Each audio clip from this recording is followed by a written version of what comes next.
Muito bem-vindos e bem-vindas. Hoje estamos no podcast da OAB do Espírito Santo, entrevistando os 23 candidatos ao 5º Constitucional do Tribunal de Justiça do Estado do Espírito Santo. E hoje eu estou aqui com esse querido amigo Adriano Ataíde Coutinho. Seja bem-vindo, Adriano. Obrigado, presidente, pelo convite. Um prazer grande de estar aqui hoje. Eu queria ouvir de você quem é o Adriano. Adriano é uma pessoa simples, um advogado, um professor, um pai de família, né? Dessa forma que a gente conversa bem informal. Eu sou no dia a dia da minha advocacia, dos lugares que eu passei, guardo e trago as amizades que fiz ao longo da minha vivência aí, de advocacia, de escola, né, de faculdade. Sou assim, simples, sem complicação. De advocacia são 20 e quantos anos? 22 anos. Desde Sala 2002. de aula também? Não, a sala de aula ela veio 10 anos depois, ela veio em 2010. E atualmente você está em sala de aula e na advocacia? Atualmente, sala de aula na pós, né, eventualmente ali contribuindo com o sistema OAB, na ESA, e a advocacia sempre presente. Mesmo nas outras passagens que eu tive, pelo mestrado, pelo TRE, sempre mantendo a advocacia, eu nunca interrompi. Você já avaliou essa questão de que às vezes, eu mesmo tive esse problema, de que às vezes a gente precisa enfrentar somente, exclusivamente a advocacia ou a sala de aula? Hoje eu estou em faculdade também, mas eu vou te confessar que há uns 8 anos em minha vida eu avaliei se eu ia ficar só de um lado ou só de outro. Você já teve esse enfrentamento, assim, íntimo? Não, para mim não. Para mim sempre uma coisa complementa a outra. Mesmo porque eu fui para a sala de aula, porque os meus estagiários que pediram, né? Falaram assim, eu acho que você devia ir para a sala de aula. Então aquilo ali veio como uma forma de eu sair do dia a dia, força a gente a estudar mais. Então isso é uma forma de eu sair da rotina de dia a dia. Porque por mais que você tenha uma variação no ramo do direito, nos casos, você acaba ficando um pouco bitolado, travado naquelas demandas que você gosta de atuar, que o seu escritório atua. Então, a sala de aula é, na verdade, um escape, uma forma de eu estudar mais. Eu vou te confessar que a rotina de escritório, fórum e casa, sem o agito de sala de aula, de faculdade, né? Não sei se você sabe, eu fui lá da FDV, lá do SEAD, DCE, evento estudantil, enfim, aquela confusão toda. No meu início eu senti muita falta de algo mais, né? De certa forma, ficar somente no escritório, fórum, em casa, para mim era doloroso ao extremo. E eu encontrei em sala de aula essa energia, né, de gente, né? Você chegava em sala de aula com 50 pessoas falando, e, enfim, essa interação, essa troca, né? E uma coisa que você trouxe, te obriga a estudar. Porque isso. O aluno hoje o aluno com um celular em sala de aula é algo terrível, né? Porque você fala de um tema, ele já pega a jurisprudência, que vai contra o que você falou, para levantar a mão e falar, opa, professor, tem a jurisprudência lá na Austrália que está falando diferente do senhor. E aí você reconhece. Porque sala de aula é uma exposição intensa, né? Você está na frente ali de 50 pessoas falando e tem que improvisar às vezes. Eu lembro que eu tinha até algumas respostas já dadas para uma pergunta que eu não soubesse, eu já tinha até alguma saída, porque eu iniciei muito cedo, mas eu quero falar de você e não de mim. Então, eu quero te ouvir o seguinte, o que te fez decidir para concorrer ao 5º Constitucional?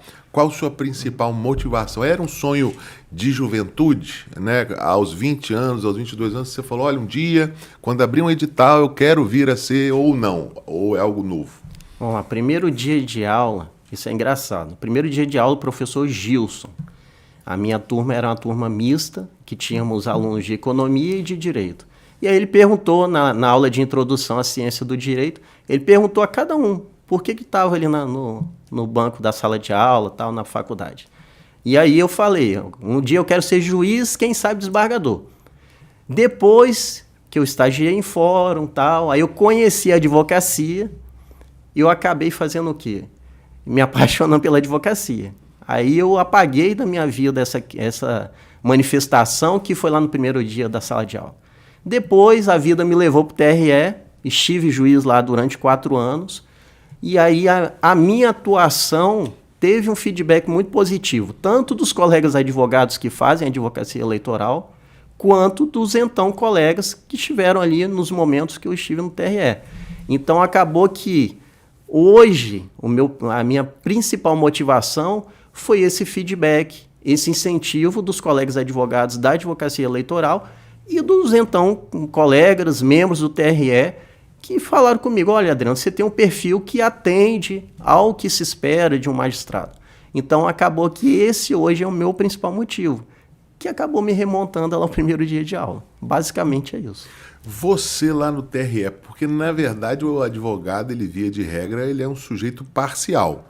Vai alguém no nosso escritório, assina um contrato, paga ou não paga, enfim, é pro bono que seja, mas fato é que a nossa essência é a parcialidade, né? A gente é contratado, óbvio que você não é obrigado a aceitar o contrato, mas a partir do momento que você aceita, você se torna um sujeito parcial por essência. No TRE você aprendeu a ser imparcial? Porque eu não ouvi isso aqui ainda de ninguém, mas fato é que eu acho que a maior dificuldade que um advogado tem de se transformar um juiz é se despir da parcialidade contratual que ele é obrigado a ter, até por questões éticas, para ser um sujeito imparcial. O que você sentiu lá no eleitoral? Porque você já foi juiz eleitoral 4 anos. Isso. E eu queria ouvir isso de você. E se tem a ver com esse projeto atual ou não? Você já disse que sim. Vamos lá. O que acontece?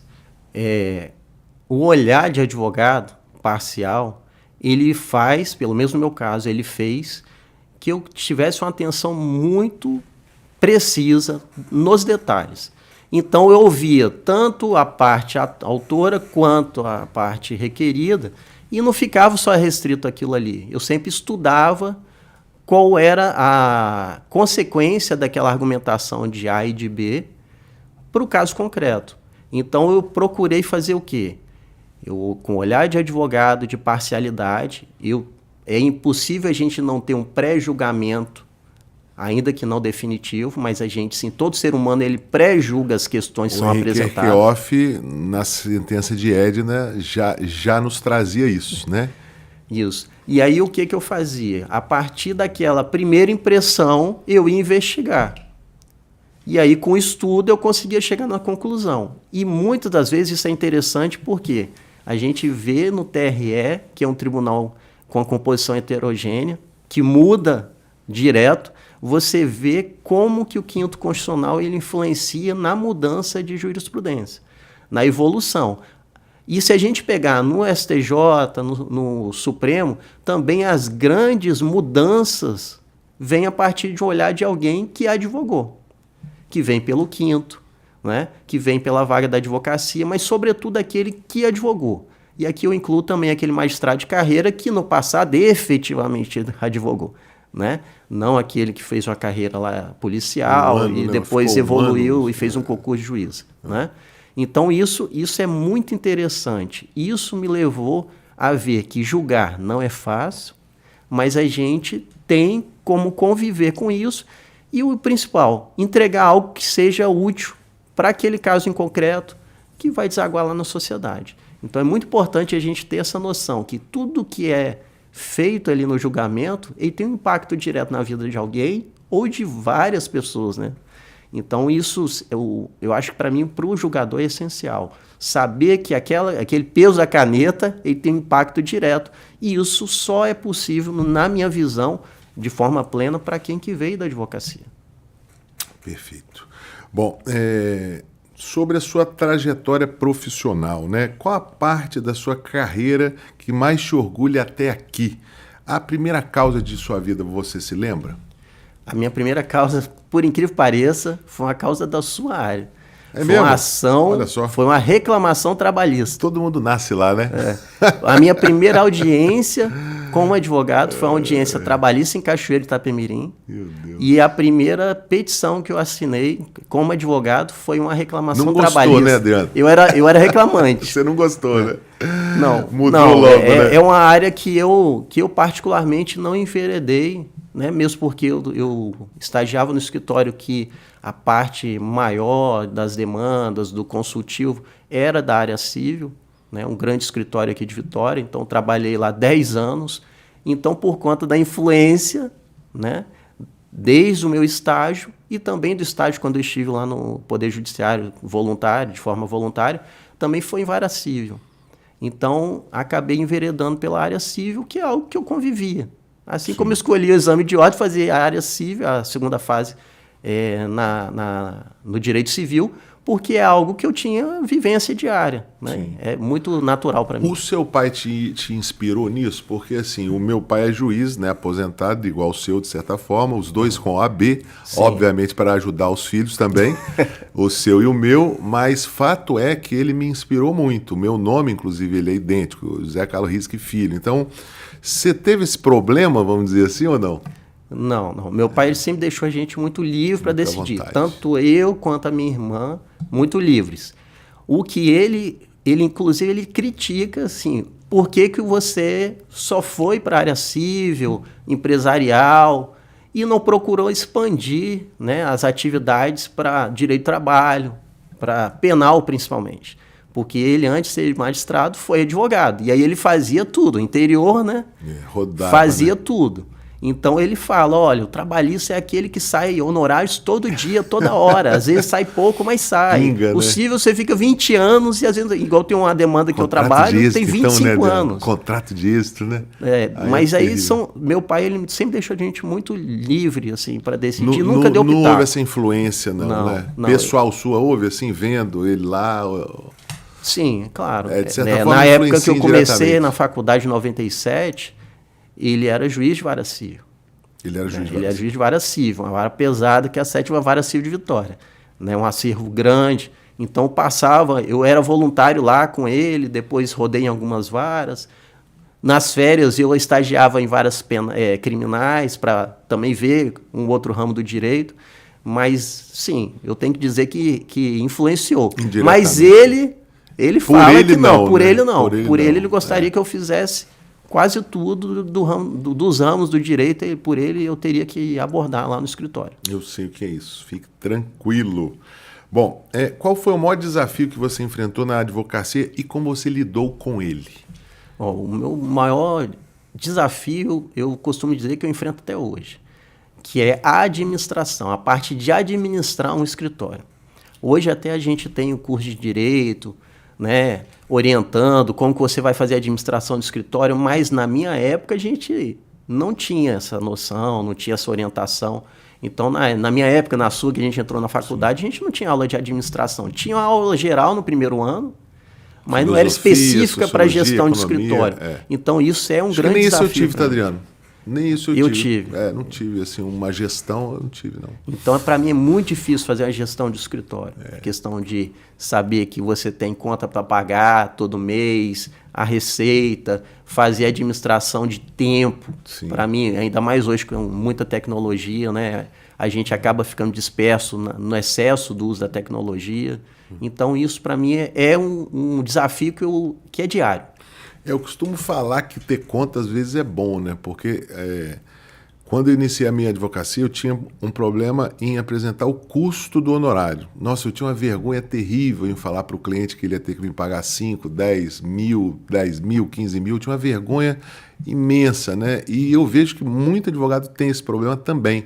E é igual esponja, né? Você vai recebendo as demandas e não para cobrar. E ter conta, às vezes, né? Se você tem uma estrutura, uma sala, um condomínio, um aluguel, um telefone, isso te impõe essa cobrança. Porque se você não cobrar, você simplesmente fecha. Então, gestão mesmo, eu que não tive absolutamente nada em curso de direito, eu aprendi na marra, tendo que pagar a conta e tendo que tirar algum crédito de algum lugar para pagar essas contas. E, obviamente, que a diferença era o meu lucro. Então, eu ficava desafiando as despesas do escritório para ter algum lucro. Bom, realmente é uma dificuldade muito grande, Adriano. Existe um mentor, uma figura que influenciou profissionalmente você? Sim, eu costumo dizer que de tudo que eu sei de direito, eu devo a 3 pessoas. Meu pai, o Rodrigo Mazei e o Marcos Volandi Mazei, que é o pai do Rodrigo. O pai do Rodrigo. São esses 3, sempre foram minhas referências. E continuo até hoje. Sempre os consulto, não o doutor Márcio, que infelizmente faleceu, mas Rodrigo, meu pai, sempre eu consulto, troco ideia, né? Escuto, nem sempre eu sigo. Né? Mas a gente respeita a opinião, a experiência, a vivência de todos. O pai do Mazei, ele me contava as piadas mais deliciosas da minha vida em Camburi, andando no calçadão da Curva da Jurema ou em Camburi, porque o meu pai ele sempre andava ali papai, a coisa de uns 20 anos atrás, ele andava ali muito e o pai dele andava junto. Então, eu lembro que eu me achegava ali neles, né? E ali era um espanto. Duas figuras assim extremamente importantes da advocacia, enfim. E ele me contava umas piadas assim maravilhosas, Adriano. Eu lembro muito bem dele, infelizmente veio a óbito há alguns anos atrás. Pois bem, hobbies. Quando você não está no escritório, o que você gosta de fazer para relaxar? Eu gosto de ficar com minha família, principalmente com minhas crianças. Um casal, não é isso? É um casal. De 9, um menino e uma menina de 4 anos. Como você enxerga o papel das prerrogativas dos advogados e a relação do sistema OAB com o poder judiciário? O que precisa ser reforçado ou melhorado nesta relação?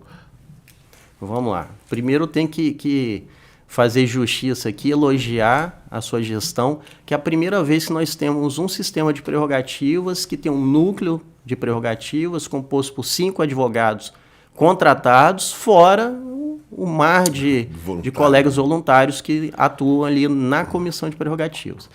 Na minha visão, o que é preciso a gente estabelecer de forma mais clara e com a via dupla é um diálogo institucional, né? Nós sabemos que nós temos lá prerrogativas da advocacia, prerrogativas do MP, prerrogativas da magistratura, enfim, todos têm suas prerrogativas e é preciso compreender que não é preciso brigar para a gente ter o respeito do que está previsto na lei. Então, eu acho que o primeiro de tudo a gente tem que melhorar é o diálogo institucional. Nem todas as instituições, aí falo de todos os lados, têm essa maturidade para tratar do tema. Então, eu acho que isso é muito importante, a gente evoluir no diálogo institucional entre todos os envolvidos, para a gente ter o respeito, cumprimento da lei, né, e no tocante às prerrogativas. Adriano, tem uma prerrogativa que você acha assim, que é mais importante, que você a considera assim, um primor, o ouro nosso, assim, você acha elas idênticas, assim, as acha idênticas? Olha, eu acho que todas têm o seu valor, né? Cada uma dentro do seu espaço, mas uma que eu tenho visto, e assim, eu acho até absurdo, o descumprimento, é a questão do respeito à advogada grávida, lactante, a questão do direito de preferência, né? Então, isso para mim é uma coisa que, embora eu não seja mulher, eu tenho uma filha mulher, eu tenho minha esposa, né, que é advogada também, é mãe. Então, para mim, isso é muito agressivo. Eu ver um julgador que não concede aquela prerrogativa ali e que normalmente não são excessos, né, da colega advogada, é realmente porque ela tem a necessidade e aí vai o julgador, o magistrado, enfim, aquela pessoa que está ali do outro lado do balcão e da mesa, acaba fazendo fecha os olhos porque está na lei, para a necessidade ali da colega naquele momento. Perfeito. Como você acredita que a sua experiência na advocacia poderá contribuir de forma única no cargo de desembargador? Vamos lá.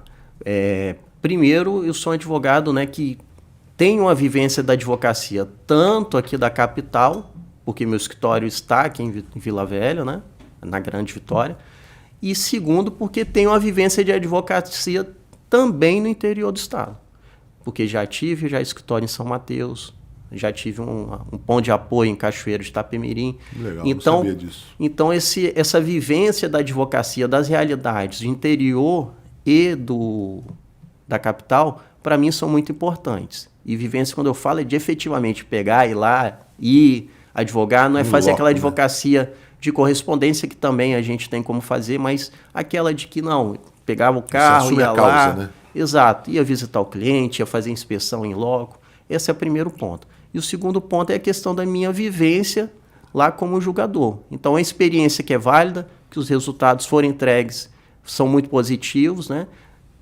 Para você ter ideia, 8 processos estavam conclusos ao fim do meu último biênio TRE. 8 processos conclusos, que eram 5 processos físicos e 3 que tinham sido distribuídos ali logo antes da sessão. No dia, né? Isso foi na época onde a gente teve eleição em novembro, foi novembro de 2020, e eu deixei lá o meu cargo, foi em 4 de novembro de 2020. Eu acho que isso aí é um grande demonstrativo de contribuição para uma justiça, né, para uma atuação judiciária eficiente. Então, eu acho muito válido isso. Tem algum julgamento lá no TRE que você se lembra com uma marca específica? Olha, o julgamento tal, eu fiquei muito envolvido. Existe algum caso desse, Adriano? A gente teve alguns casos difíceis, né? Quando a gente estuda lá do Orkin, Robert Alexi, aí fala do juiz Hércules, aquilo ali realmente eu via assim, aqui tem que ser o juiz Hércules. Acorda de um jeito e dorme de outro, pensa num fato, pensa em outro e fica em dúvida, né? Isso. Para escolher foi um caso de São Mateus. Se puder explicar, fica à vontade. Basicamente, a discussão é se a doação de água que foi feita aos munícipes, aí eu não vou entrar nos detalhes de quem, de como, por meio do que, né? Mas se a doação de água, que é um ato altruísta, né? Assim, em tese, ela seria capaz de influenciar, de ser configurada como um abuso de poder econômico. E aí essa foi a discussão. E isso me marcou, né? Porque só os dois juristas, os dois oriundos da advocacia, votaram favorável àquele ato altruísta. Nós somos vencidos no TRE. E depois, no TSE, houve a reforma do julgado e prevaleceu o entendimento dos juristas. Então, aquele caso foi muito difícil. No início eu tinha votado no sentido, depois eu pedi vista, reformulei o voto e acabei por acompanhar um entendimento que eu já tinha aplicado de um ato altruísta lá da cidade de Guarapari.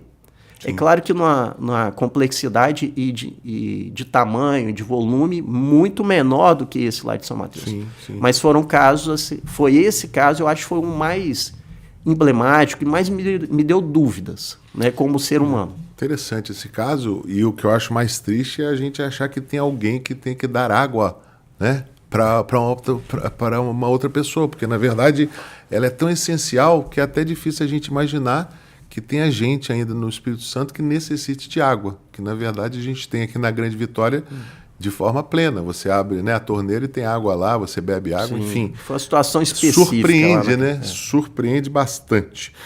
Você já teve algum problema em acessar uma autoridade, um juiz, para despachar, que não te recebeu? E se você teve ou não teve, o que você acha que faz uma autoridade não receber um advogado? Sim, eu acho que todo advogado já passou por isso, né? Eu já tive, sim, e eu na minha compreensão, atender o advogado é uma obrigação legal. Uma obrigação tanto do nosso estatuto, que prevê isso, como também como servidor público, né? O servidor, o nome já diz, ele tem que servir ao público, à sociedade. Então, o mínimo que a gente espera é uma educação no cumprimento da lei e atender a advocacia. Eu não estou dizendo que nós vamos conseguir ser atendidos, nós advogados, a qualquer momento. Porque está lá no meio de uma sessão de julgamento, por exemplo, não vai ser possível.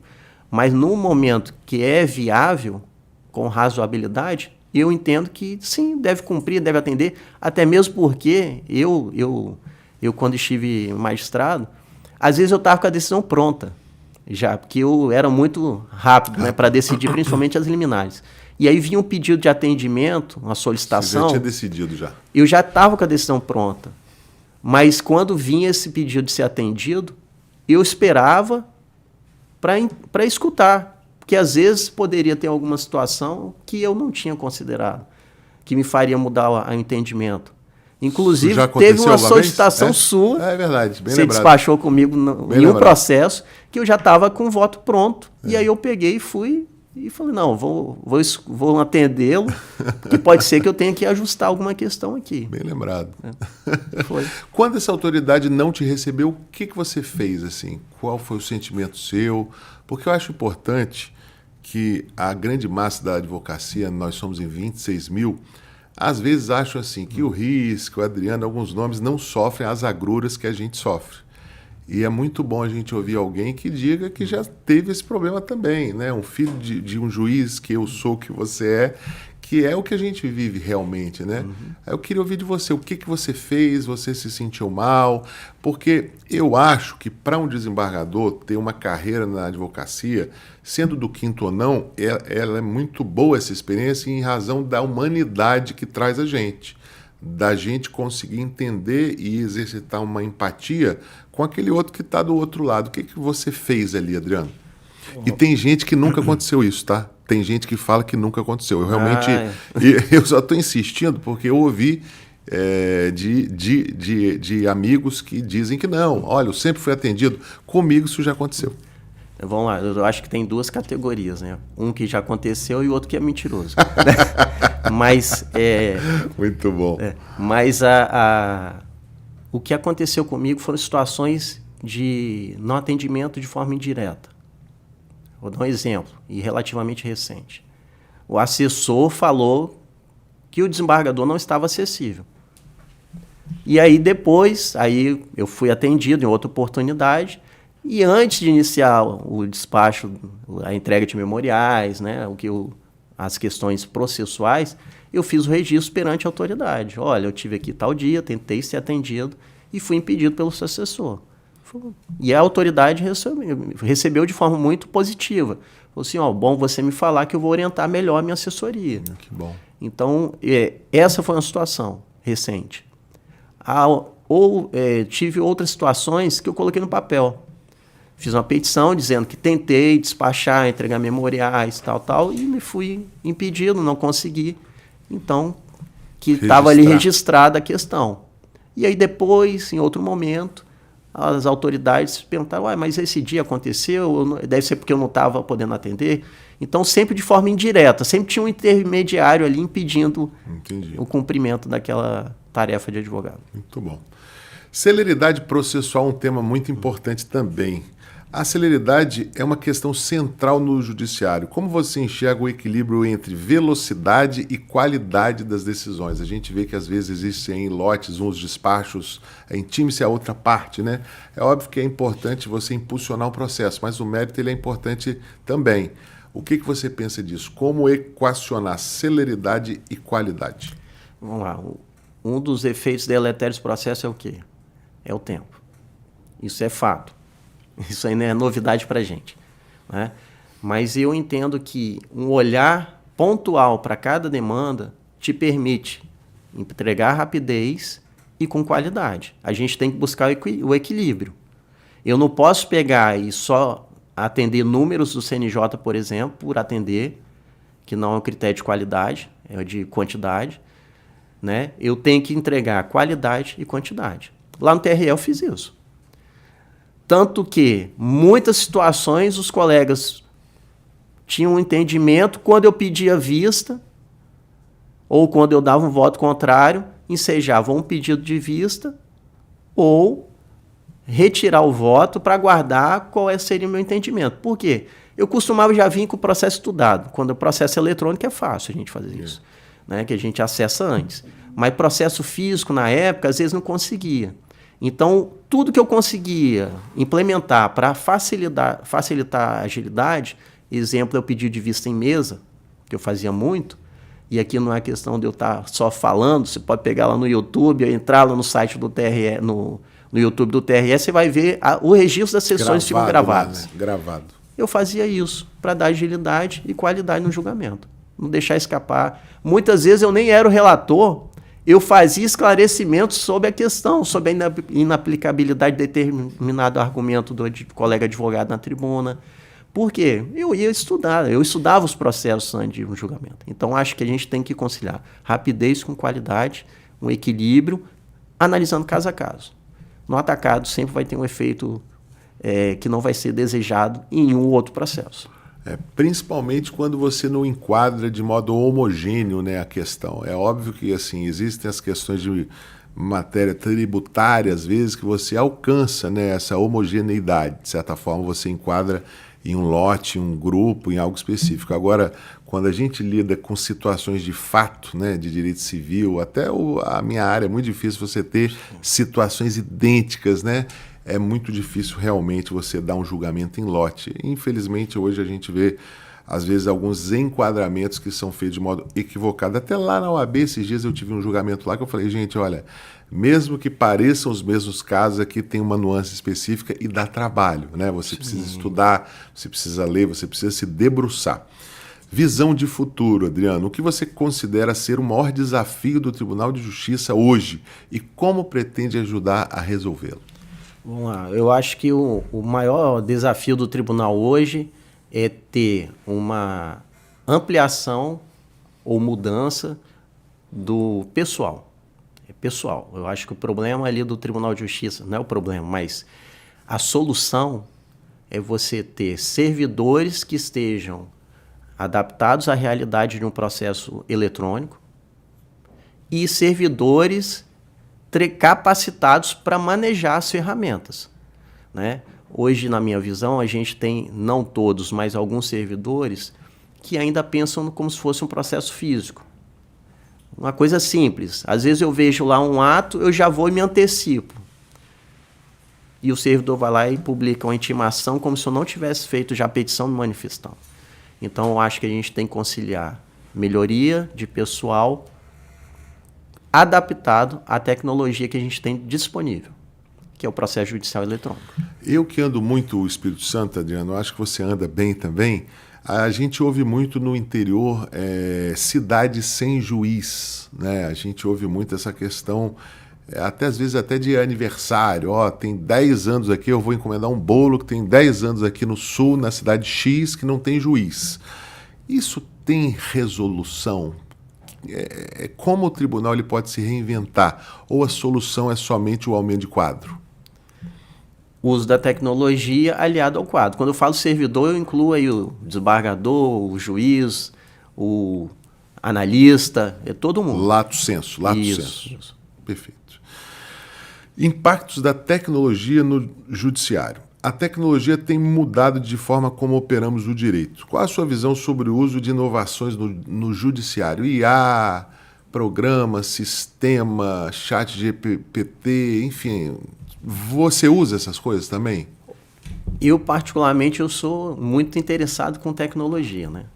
Mas para o dia a dia, a minha advocacia é uma advocacia que eu costumo falar artesanal. Legal. De poucas demandas, questões pontuais, né?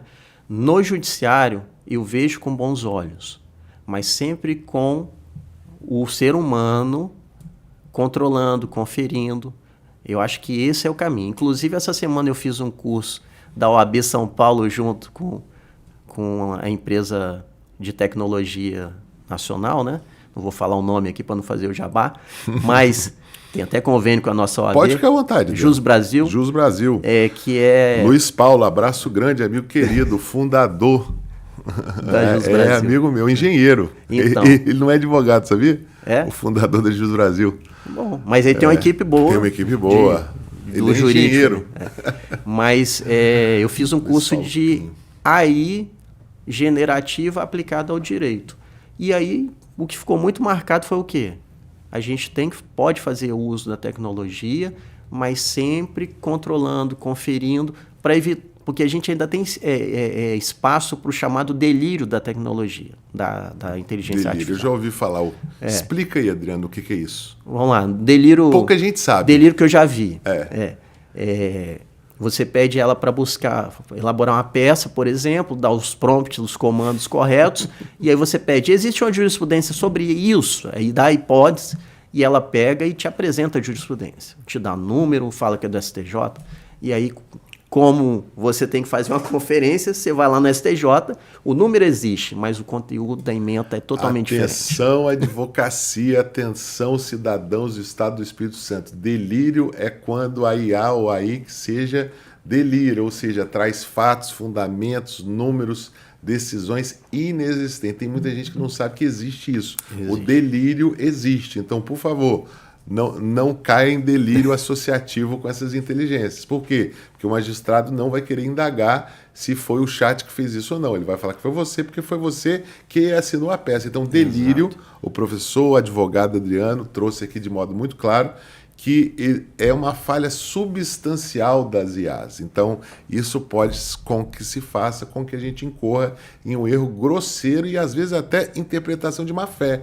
Coisa que eu até acho que não seja, porque tem gente que realmente, da mesma forma que não checa o estagiário do primeiro período que fez uma peça, pode ser que também não cheque uma IA que fez uma peça, sendo que é uma obrigação nossa. Então, você vai ter que se explicar, né? Vai ser culposa, porque você assumiu o risco, o dólar eventual, de certa forma. É isso aí. Né, Adriano? Isso, exato. Eu estou falando muito, agora eu quero ouvir você. Ping-pong de palavras, quero ouvir sobre o ser humano também. Adriano, pai, esposo, filho, um livro jurídico favorito?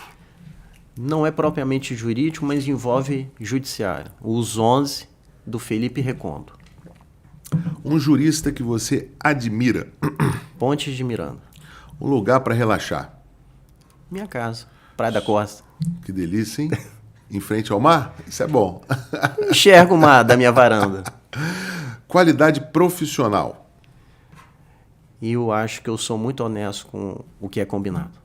Defeito? Sou muito responsável, me preocupo muito. Hobby inusitado. Eu vou voltar pro defeito, hein? Porque isso é qualidade. Defeito de verdade.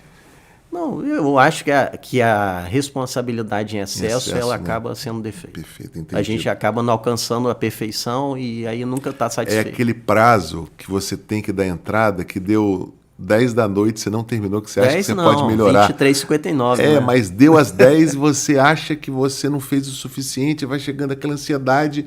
Tem bons advogados que são assim, sabia? Sim. Eu aprendi a me livrar um pouco disso, eu te ensino depois. Hobby inusitado. Você sabia que eu gosto de fazer wakeboard? Não sabia. Pois é. Não sabia. Interessante, hein? Quando ver posso, essa foto. Mas tem muito tempo que eu não faço. Preciso ver essa foto, tá, Adriano? Tem vídeo. Uma frase que te inspira. Quão bom e quão suave que os irmãos estejam em união. Isso é muito bom mesmo. Mais ou menos isso, Salmo 133. Comida favorita? Farofa. Farofa? Farofa. Pura mesmo, com ovo, até a farinha com banana? Pura. Não, até a farinha pura para mim me satisfaz. É bom demais, Adoro né? farofa. Um feijãozinho com azeite, farofa, né? A Faz minha aquele filha concreto. Sofia é uma farofeira de plantão. É impressionante. Ela pega pura e vai comendo Meus em colher. Filhos também. Isso é bom demais, né? Uhum. Adriano, o governador escolheu o desembargador Adriano. Uhum. Primeiro ato. Primeiro ato? Ou sentimento? Vamos lá. Primeiro ato seria montar uma equipe que vai entregar um resultado bom, um resultado eficiente.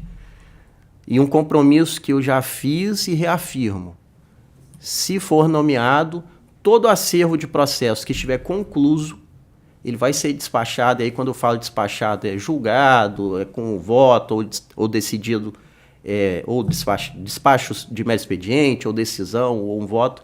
Enfim, ele vai ser analisado, né, se for na Câmara Civil, em até 8 meses. Se for numa Câmara Criminal, em até 6 meses. Então, todos os processos tiverem o acervo de conclusos, ele vai ser movimentado de alguma forma. Ou para a decisão definitiva, ou para o encaminhamento do processo andar para frente, não de lado. Que é para frente que se anda. Exato. Candidato Adriano, peço o seu voto. Nós estamos encerrando agora, então eu sugiro que você olhe para a câmera e fique à vontade para solicitar o voto da nossa classe. Perfeito. Colega advogado, colega advogada, meu nome é Adriano Coutinho. Eu estou aqui para humildemente pedir o seu voto, pedir a sua consideração para que eu seja um dos escolhidos na lista do 10º. Prometo que manterei a minha conduta profissional e de ser humano de sempre, não haverá uma mudança e entrego não só promessas, mas sim realizações. Toda a vivência da advocacia, como magistrado que já estive, toda essa minha experiência e vivência de modo a imprimir o quê?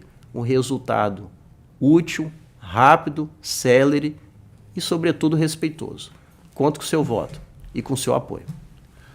Pessoal, foi uma honra muito grande. Acabei de entrevistar esse querido amigo Adriano Ataíde Coutinho, um dos 23 nomes que estão à disposição da advocacia para os 12 votos que a nossa classe tem o direito de dar. Então, eu os convido para assistir os nomes, ouvir as ideias e exercer o seu direito de até 12 votos. Meu muito obrigado, Adriano. Sucesso. Parabéns. Obrigado, presidente. Deus abençoe você. Fique com Deus. Amém.